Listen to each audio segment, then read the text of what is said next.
Attention, on est sur l'écoute.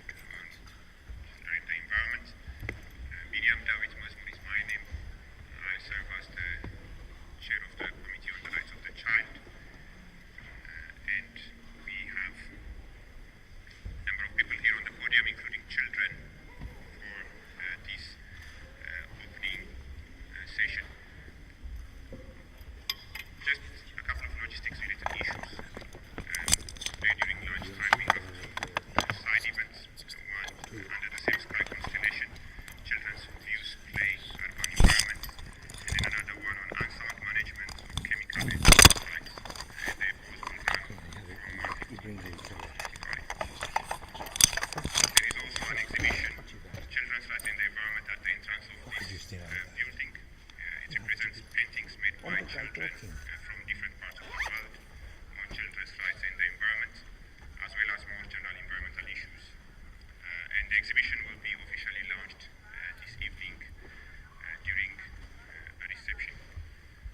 Now, having said that, this is Day of General Discussion number 22 for the Committee on the Rights of the Child. We started in 1992 with children in armed conflict, and of course the last day, including this one, are mostly cross-border by nature, with wide implications in number, and cover both civil and political rights, as well as economic, social, and cultural rights. And it's also fully about the three Ps, namely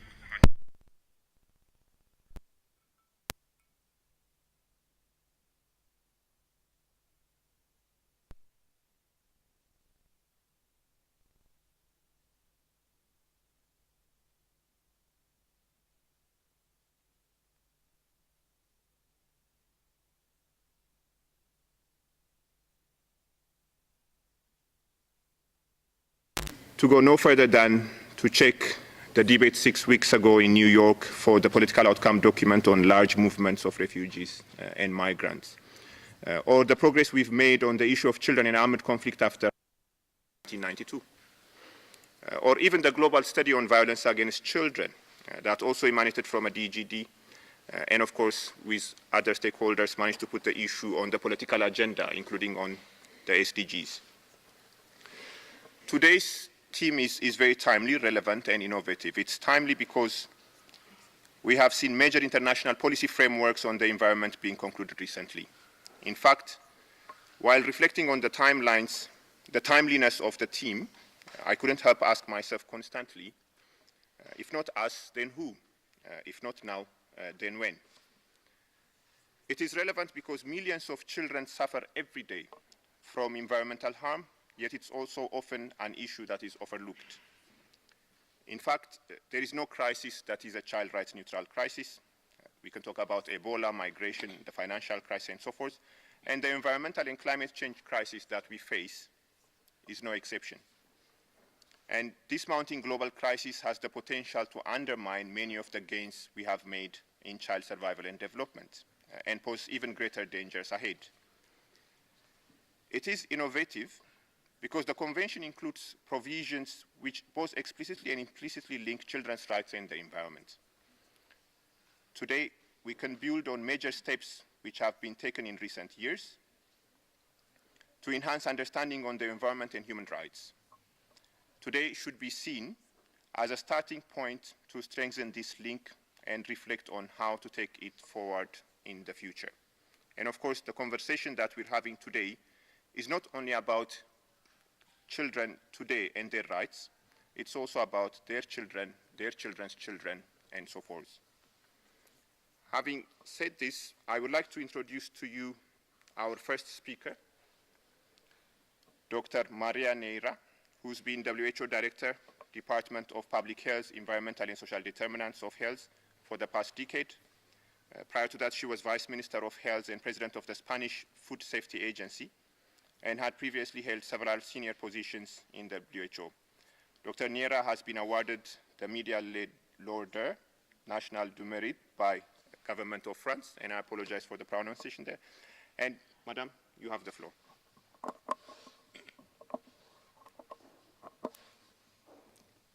Thank you very much, Chairperson, and good morning, everyone. It's a pleasure to be here and a huge responsibility. You know, for the public health community, we don't have every day the opportunity to address a community like yours working on human rights. So for us, this is an opportunity that we don't want to miss to reinforce our messages and to make sure that by joining forces we can do more.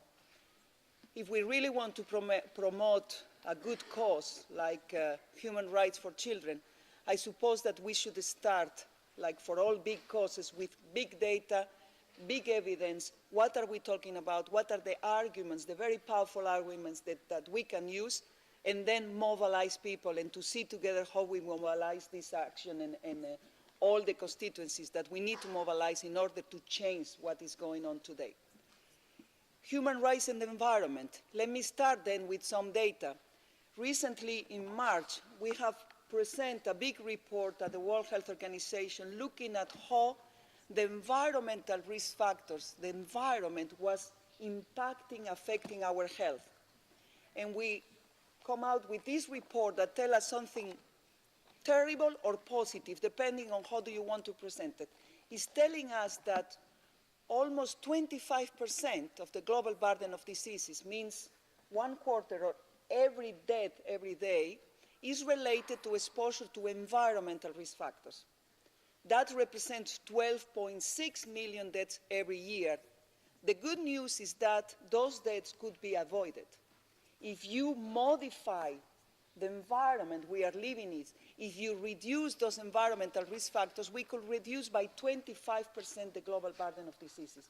If you look at children specifically, we can even go for more. It's 26% of the global burden of diseases.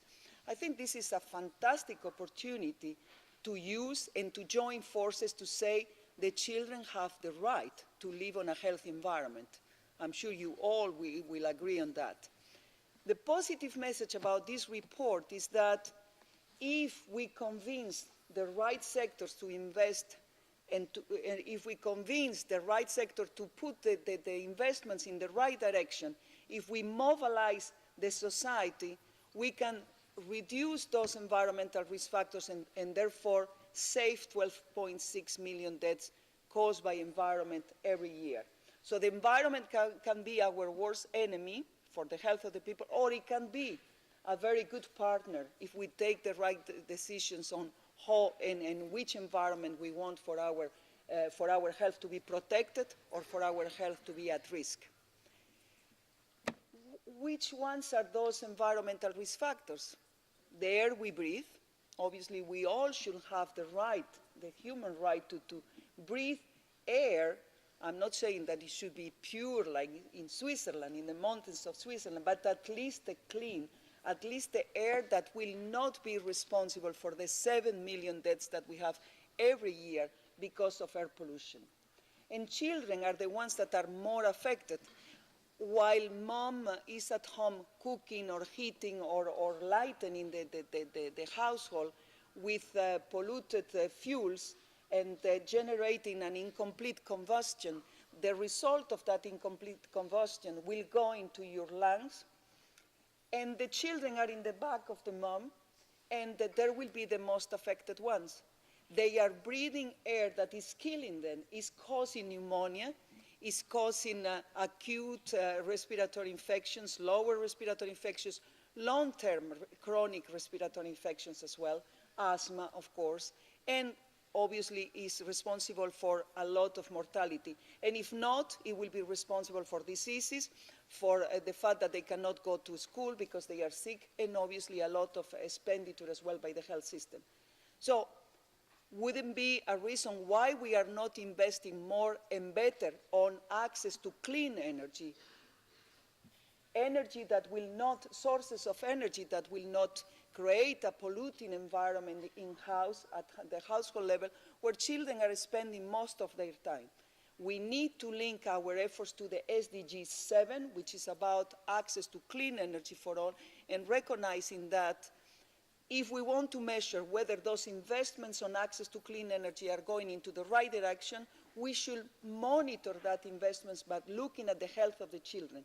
If we are able to reduce the mortality, the prevalence of the diseases caused by exposure to air pollution, then we can say that the investment on access to clean air to clean energy was a good one and is going into the right direction. This is a right, again, that the children at home, they should be protected.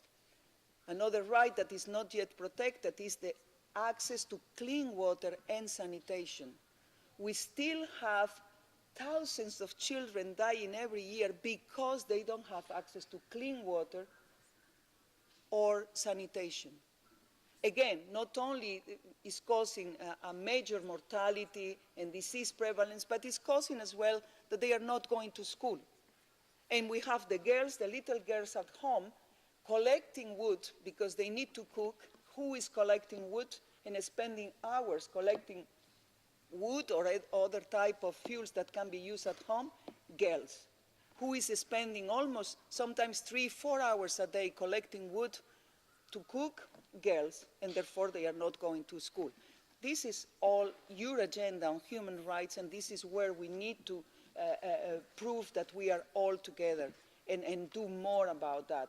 We are very happy to share our data with you, our scientific evidence, making sure that we use all the fora where those issues will be discussed.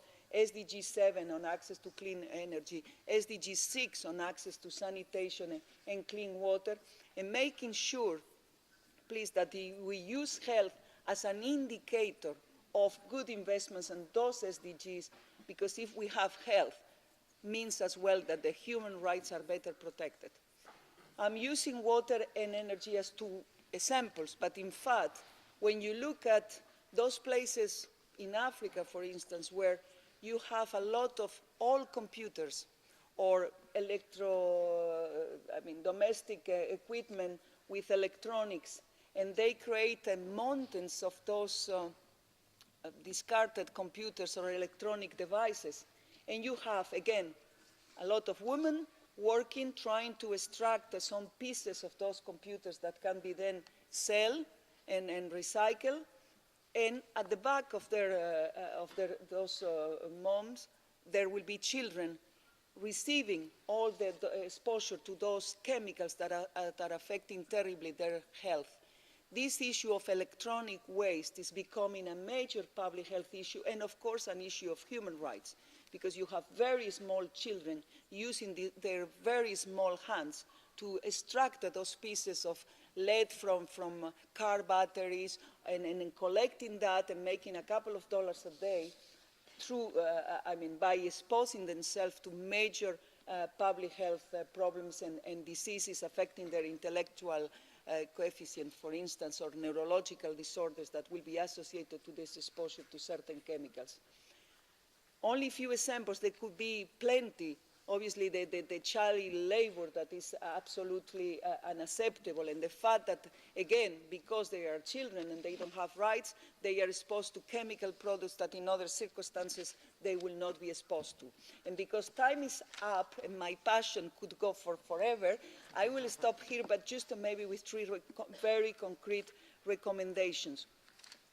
One recommendation will be that whenever there is legislation, please enforce it. Sometimes we don't need to invent it. We need to be very aggressive, clear, and somehow forcing governments to endorse, to enforce the legislation that already existed. That will be something extremely important, and we are ready to provide, as I say, scientific evidence to support that. Second, this is not just the work of one sector, the health sector or the environmental sector. This is the work of the energy sector, transport, urbanization, and many others that they need to work on that. So this multi-sectorial action needs to be promoted. Third, take this as an opportunity. In fact, if we reduce the cost of the health cost associated with exposure to this environmental risk, we will have a fantastic economic opportunity as well. So this is a good investment that can be proved that there are economic benefits of that. And four, make sure that we engage all the sectors at all levels on preventing, because this is the best investment we can do, investing in a healthy environment for our children. Thank you very much for your attention.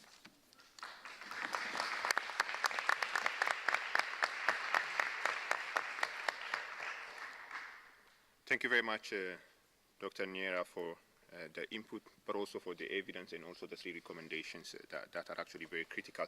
I now move to the next speaker, Her Excellency Ambassador Cecilia Rebo. She is the Ambassador of the Philippines to the Permanent Mission to the UN here in Geneva. Your Excellency, you have the floor.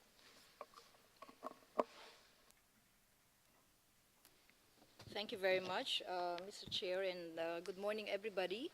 I would like to begin by thanking all of you, the committee, for inviting the Philippines to be part of this very important forum, and I'm glad to be here with distinguished panelists with whom I have worked with in the course of discussing environment and human rights. And I'm happy that we have children as part of our panelists. And of course, we're doing all of this not for ourselves. I think we have taken in so much pollution in our body, maybe there's no hope, but we have to do something for the young people and the children of this world. As the organization Tourism has said, the voices of children must be heard because policy making on climate change or biodiversity is about their future. They will inherit the responsibility of looking after the earth. In the worst case, they will encounter the environment offering them extremely limited opportunities for their life and development. Guests, friends, the Philippines, I guess, was invited here because we have been very active in the discussion of human rights and climate change and environment because of the situation where my country is situated. The Philippines is a very vulnerable country to natural disasters, and of course our focus has been on how to protect our people from effects of natural disasters caused by climate change or environmental degradation. Being a vulnerable country, the Philippines takes human rights, including children's rights, I would say especially children's rights and environment and disaster risk reduction very seriously.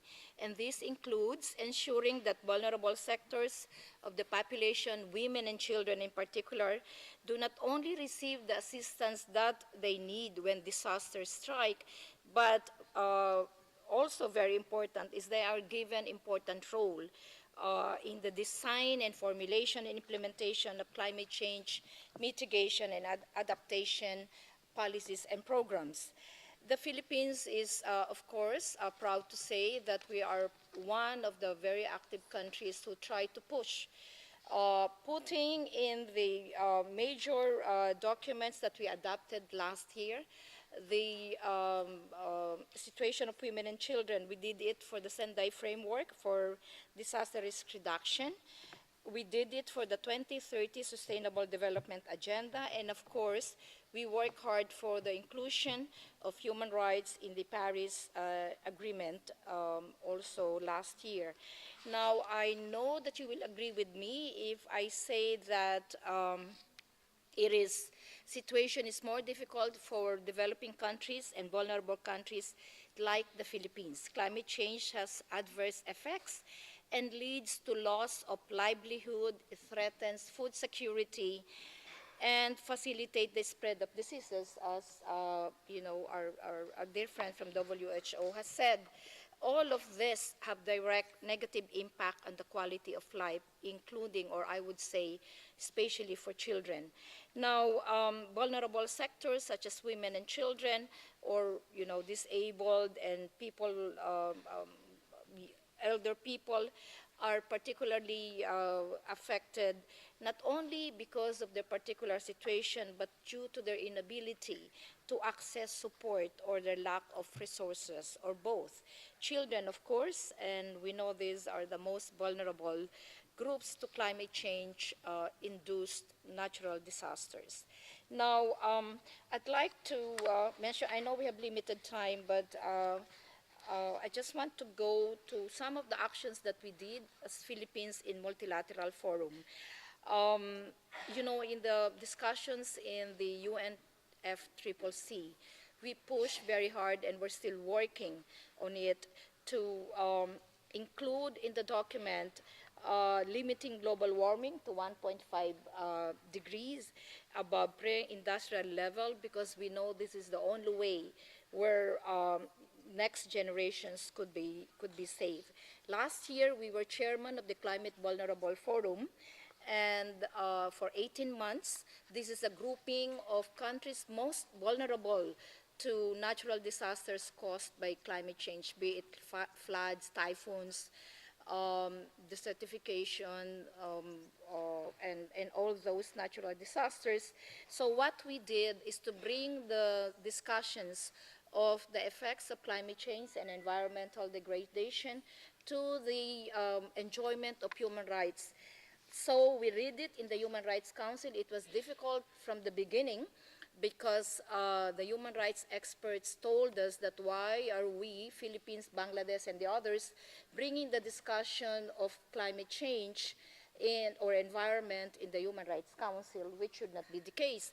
But then as we push, then there was that realization that definitely we should discuss in the Human Rights Council the effects of climate change, because it affects directly the fundamental human rights of people, right to life, right to livelihood, health, housing, and all of those. We also did something, and I work with our colleague here from WHO, bring the discussion of climate change in the World Health Assembly.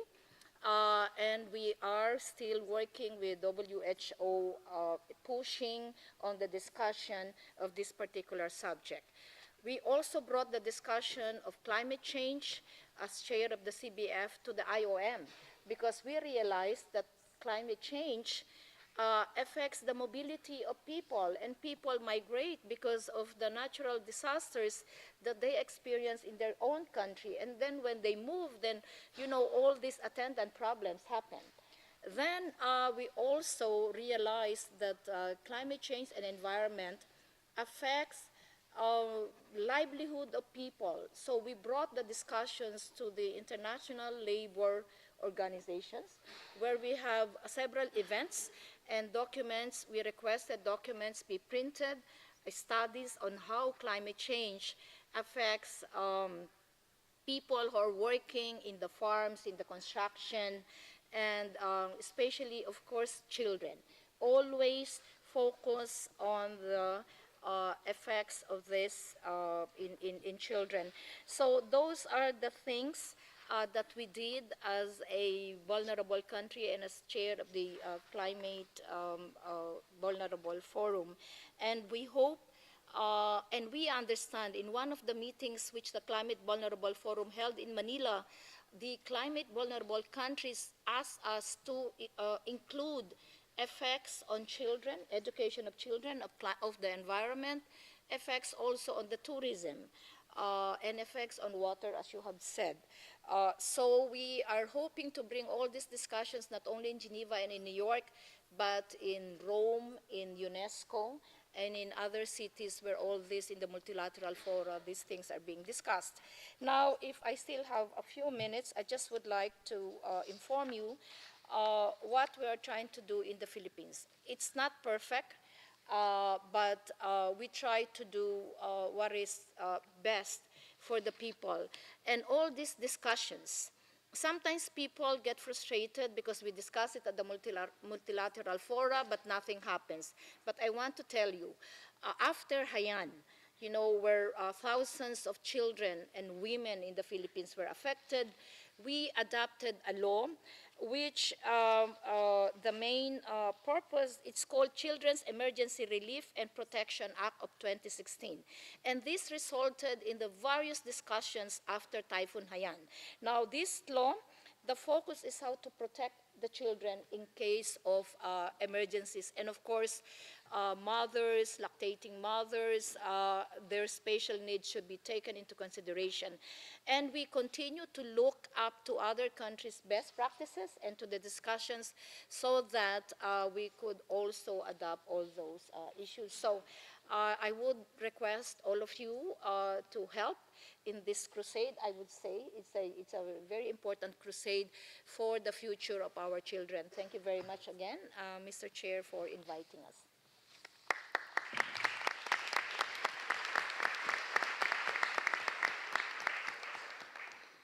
Thank you very much, Your Excellency, for the very interesting and useful input, but also for the role that your country plays at the center of this whole debate. We now have our third set of speakers who are going to present together, and I'm very excited to announce them. They are Mr. Ignacio Packer, who's the Secretary General of Terre des Hommes, here on my right, Ms. Ritu from India, Mr. Kale Mulenga, who's from Zambia, and then Ms. Gina Marcela Para Chiquilo, who is from Colombia, child activists working on children's rights and environmental issues, and they will also be showing a short film presenting the views of other children. So it's over to you. Thank you, Mr. Chair. I am honored to be here today for this groundbreaking meeting on such an important but often overlooked topic. Linking children's rights and the environment is key to unlocking the underlying causes of numerous violations. For a long time, Terre des Hommes has been working to realize children's rights today in 69 countries. We traditionally focused on some of the most vulnerable children, including children in armed conflicts, migrant children, indigenous and working children. Yet our partner organizations kept on raising a major underlying issue that contributed to the plight of these children: the environment. The exposure to toxicants of children working in mining and agriculture, the depletion of natural resources, forcing people to migrate to the cities, injustices related to the land rights and access to water, or the destruction of entire ecosystems and the loss of cultural identity. We originally framed the issues affecting children in different terms, but the common thread of the environment kept on coming back. It became clear for us: if we do not address the environmental issues, we will always fall short in realizing children's rights. This realization is what motivated us at Terre des Hommes to advocate for today's day of general discussion to focus on children's rights and the environment. Given the recent international agreements, the 2030 Sustainable Development Agenda, the Paris Agreement, the day of general discussion is timely. And while these agreements did not go as far as we would have liked, they provide a unique chance to integrate a human rights approach. As world leaders conclude such agreements, they often emphasize their commitment to the children of today and future generations. Yet, the reality is that the CRC is, by and large, overlooked in setting and implementing environmental policies and standards. For that to change, we need to clarify what it means concretely for environmental policies to be based on the norms of the CRC. The DGD provides an opportunity to break new ground. Not many of us in the child rights community know much about environmental policies or standards. We need to reach out to our colleagues working on environmental issues. This needs to be done at both policy level and local level. For instance, development organizations working with children should support environmental projects involving children and youth. Practical tools are greatly needed to guide responsible authorities and the business sector in integrating a child rights approach in environmental policies or impact assessments. The DGD provides one of the first opportunities to discuss the link between environmental harm and children's rights. Not just the explicit rights on health and education, but all the implicit rights of the Convention. In our discussions today and beyond, let's be bold and formulate requirements that live up to the environmental challenges children face. We should develop a positive vision of respect for the natural environment that allows children to thrive in accordance with the CRC. When we address environmental harm that can have lifelong, irreversible, and even transgenerational consequences, we must focus on strengthening precautionary and preventive approaches. At the same time, we should not ignore that when rights are violated, children too often are denied access to effective remedy. Accountability is key to rights-based solutions. We should therefore emphasize states and other actors, including the business sector, clear responsibilities to protect children from environmental harm. We believe that children are particularly vulnerable to environmental harm, but also so powerful actors to achieve sustainable change. They are part of the solution, and we must listen carefully to their views if we want to protect the planet for them and future generations. To make informed decisions, they need access to child-friendly environmental information and education. During our discussions today, we should reflect on what it means to develop children's understanding and knowledge of environmental issues as a child right. We, at Terre des Hommes, work with children on children's rights and their environment in our many national programs. We therefore wanted to ensure that their views are part of the conference. As you will see, they are present throughout the day, including in this joint introductory statement, which they would like to deliver now. Thank you very much.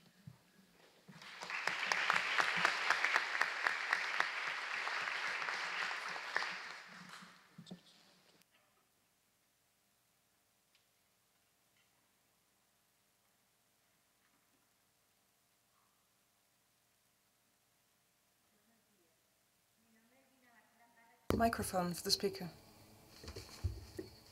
I'm Gina Chiquillo from El Latillo, Cesar in Colombia.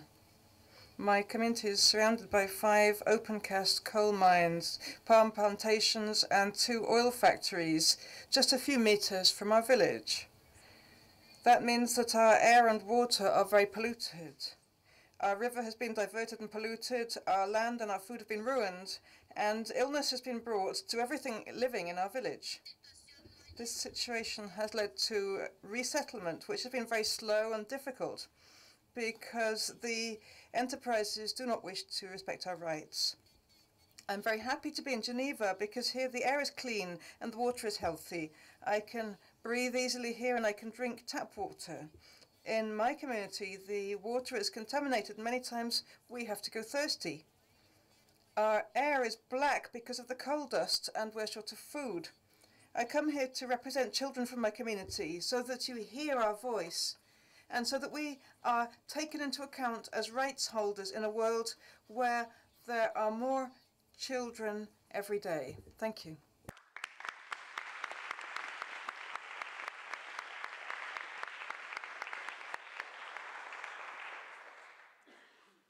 Namaste, all of. Hello, I am Ritu. I am from India and I am 15-year-old. Just I speak in Hindi. हवा से I have come from Delhi, India. I live in Krichapur colony. Air and our life have a direct relationship. If there is no air, we cannot live.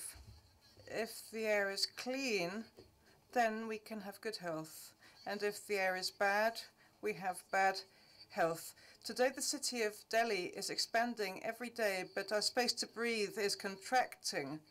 The air around us is full of toxicants, including dust, smoke, chemicals, and fibers. These toxicants enter our bodies with each breath. We continue to breathe them at home, when we go to school, when we study, when we play, and when we travel in the city. And this means that toxic air has become an inseparable part of our everyday lives. This toxic air affects us. We often fall sick. At an early age, we develop serious diseases like asthma and tuberculosis. As a result, our studies suffer. We find it difficult to concentrate. We miss school. Sometimes we are forced to leave school. We run a lot of risks when we play, and we're often injured while playing. We say environment for today and for a long tomorrow. Thank you.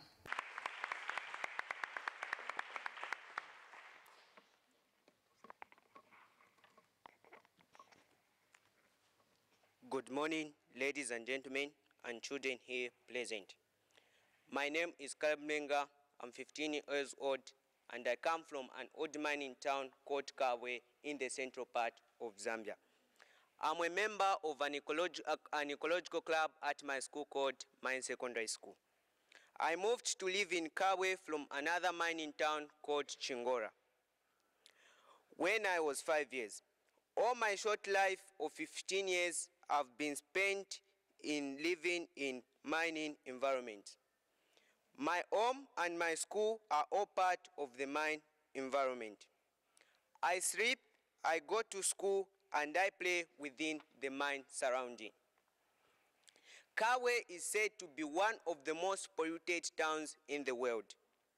And this has effectively affected the many elements that ensures our well-being. The water, the air, and the soil have been polluted due to over 100 years of mining. I need clean air to breathe, and I need clean water to drink, and I also need healthy food to eat. Lead permanently stays in my body, and I can't wash it away in a shower. Ladies and gentlemen, I stand in front of you today as a testimony of one of the many millions of children throughout the world whose lives are at risk because of continued pollution of water, air, and land which they live. I was told many times by my teachers that lead affects the nervous system, the brain, memory, and causes disability and ultimately death. After spending 15 years as a child in a lead-contaminated environment, I'm scared that one day a doctor will tell me that I've been affected because of my continued living in air-contaminated environment. It is not too late, ladies and gentlemen. I'm sure you all have children and you want best for them. May you please make a commitment to do the best for me and many other children living in lead polluted environment. We want to live in a clean environment because every child has the right to live in a safe, secure, and sustainable environment. Thank you.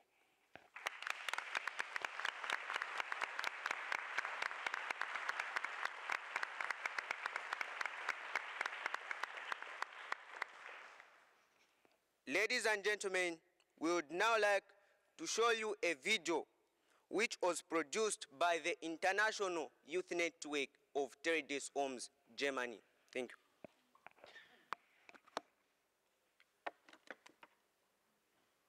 I'm standing right in front of one of the biggest illegal dumping sites in our community. And right behind it is a school, as you can see. This place becomes a bleeding site for pests and flies, which later brings diseases to our children and kids and our fellow youths. And the council just burns this thing, which makes a thick smoke that it's so hazardous for us to breathe due to the harsh smoke. The Zero Voice project has really helped us with information about the environment. We even approached the local council about these environmental problems that we have, but nothing seems to change.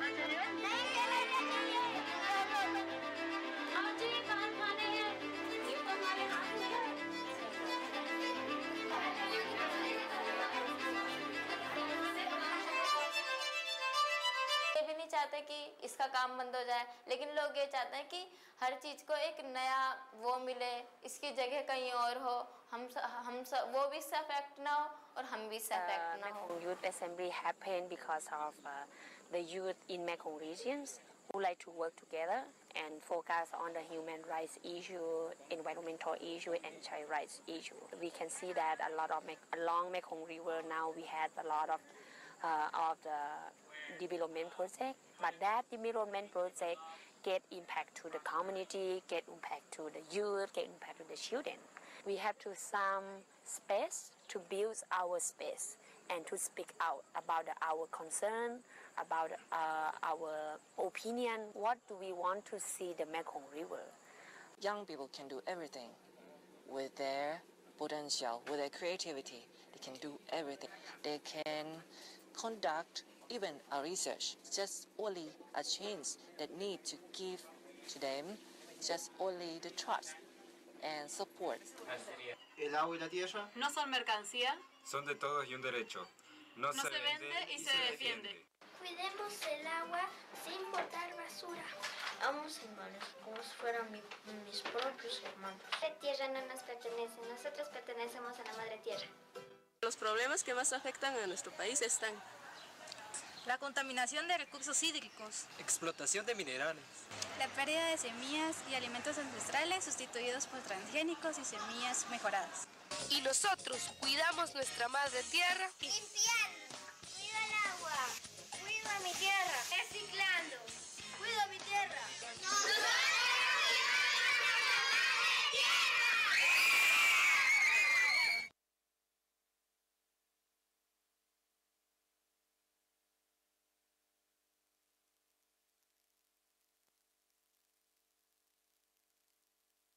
In our statements and the video, it becomes clear that environmental child rights are health rights.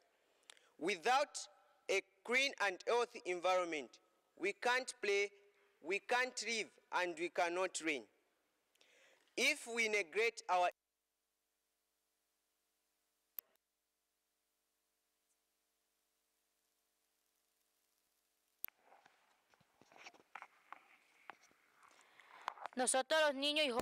We young children and young persons from some continents of the world, such as Africa, Asia, Latin America, are exposed to water and air pollution, and we see its effects on our body and our land.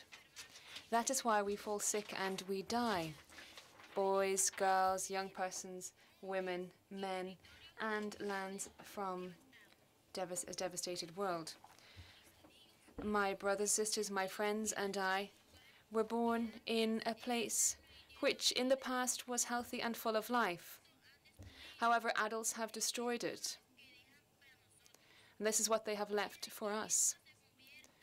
They want the land to become a place where, do you want the land to become a place where we cannot breathe, where we cannot drink the water, where we cannot feed ourselves from the land? It would appear that adults don't care about the land or the food. We just don't understand why.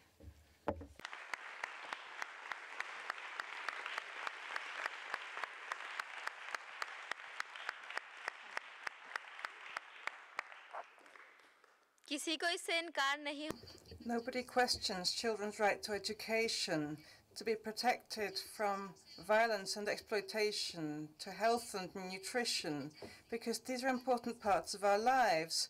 A clean and healthy environment is so essential for children to live. We need to have children's environmental rights because these are part of the right to life. It is essential that the environment is protected.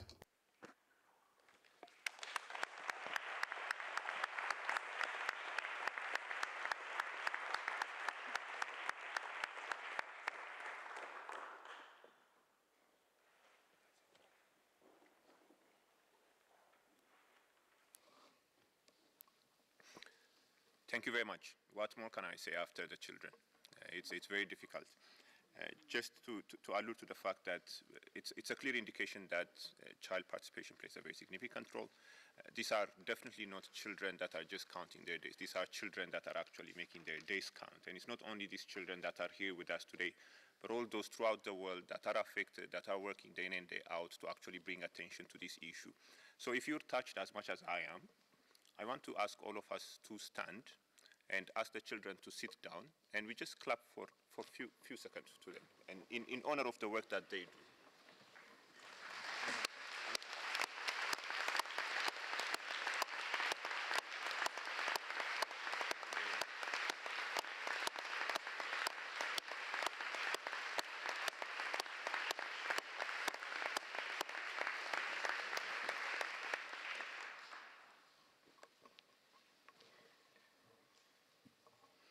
Thank you very much. Our final speaker is Professor John Knox, who, as most of you would know, is the United Nations Special Rapporteur on Human Rights and the Environment. Professor Knox is an internationally recognized expert on human rights law and international environmental law. He was the first special rapporteur on this mandate, looking at human rights obligations relating to the enjoyment of a safe, clean, healthy, and sustainable environment. He is a Henry Lorman Professor of International Law at the Wake Forest University in the US. You have the floor, sir. Thank you very much, Mr. Chair, and I would like to express my gratitude to the Committee on the Rights of the Child for inviting me to speak today. I know it's something of a cliche to say that it's impossible to follow the previous speaker, but in this case, that's no more than the truth. It's really an honor for me to be on this panel, but especially to be on the panel with the environmental human rights defenders, the children that we've just heard from. I think they've made the points I was going to make better than I can, but I'll nevertheless tell you something about my mandate and how it relates to the work of the committee today. So I was appointed by the United Nations Human Rights Council in 2012 to be the first independent expert on the human rights obligations relating to the enjoyment of a safe, clean, healthy, and sustainable environment. In particular, the Council asked me to clarify the relationship of human rights and environmental protection. And you might ask, why does this relationship need clarification? And the answer is largely because environmental human rights are late arrivals to human rights law.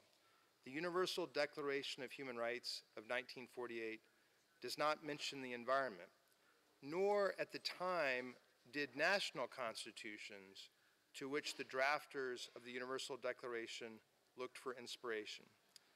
The silence was understandable.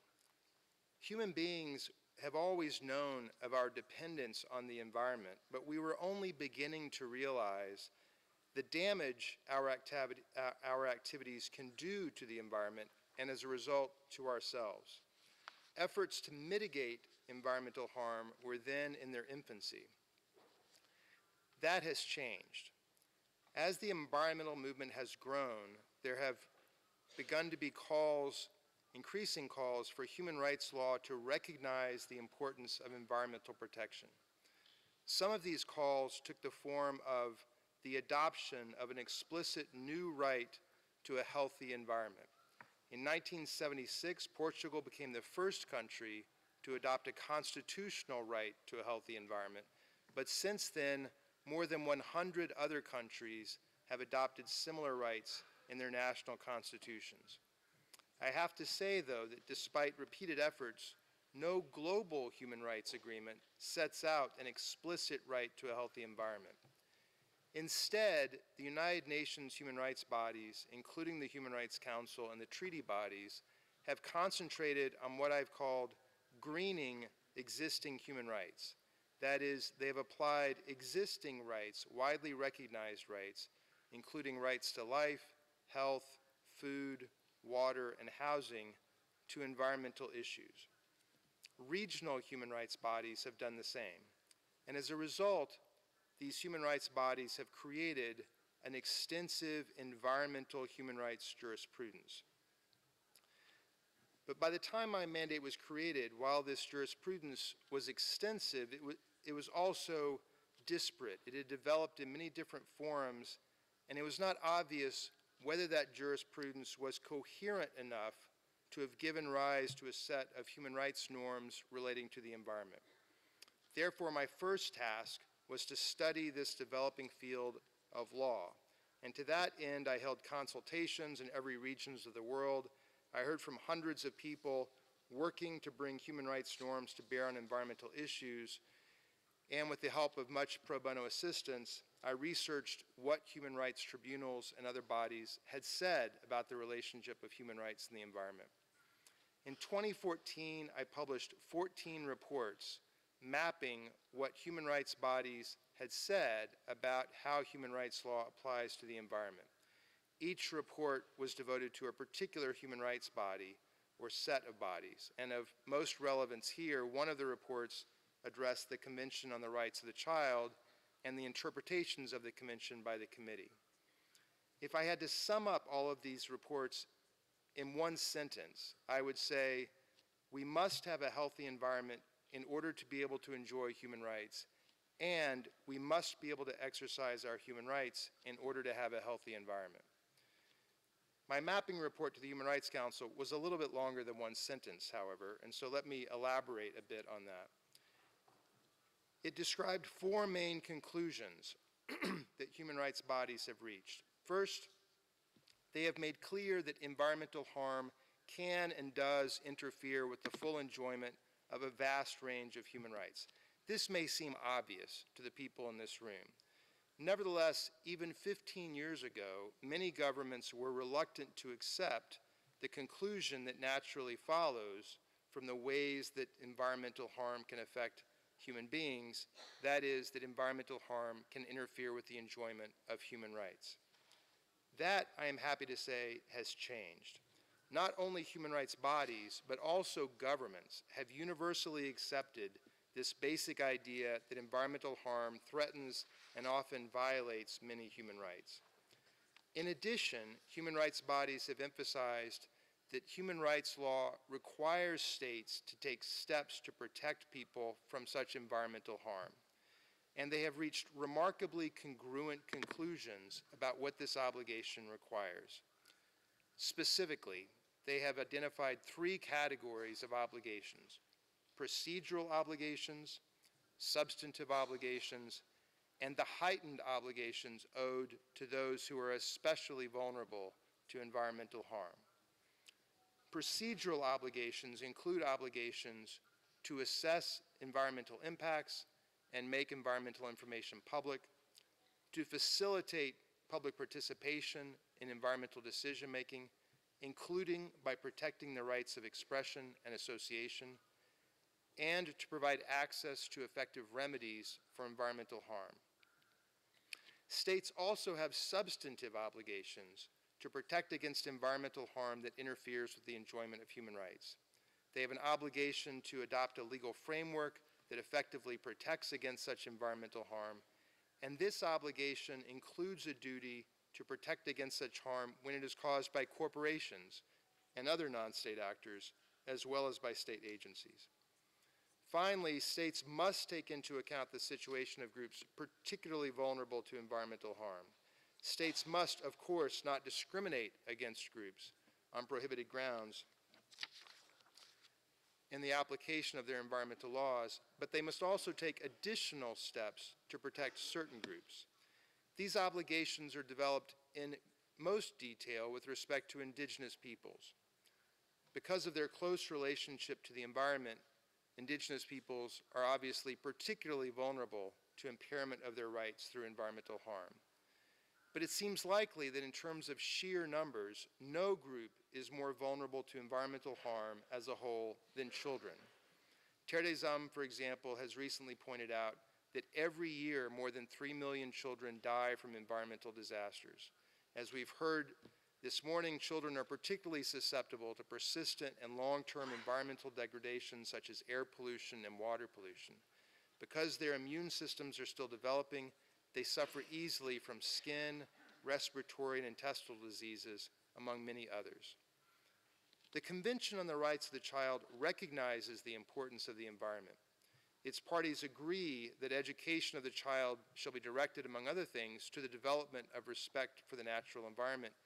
And the Convention recognizes the special vulnerability of children to environmental harm in its Article 24(2). I just want to conclude by saying that this day of general discussion could not be more timely or important. It's time to clarify further the obligations that states have with respect to environmental harm and the rights of children. And I personally and my colleagues in the special procedures, the other special rapporteurs, want to assure the committee and the participants that we stand ready to assist the committee in any way we can in this exercise. Thank you very much.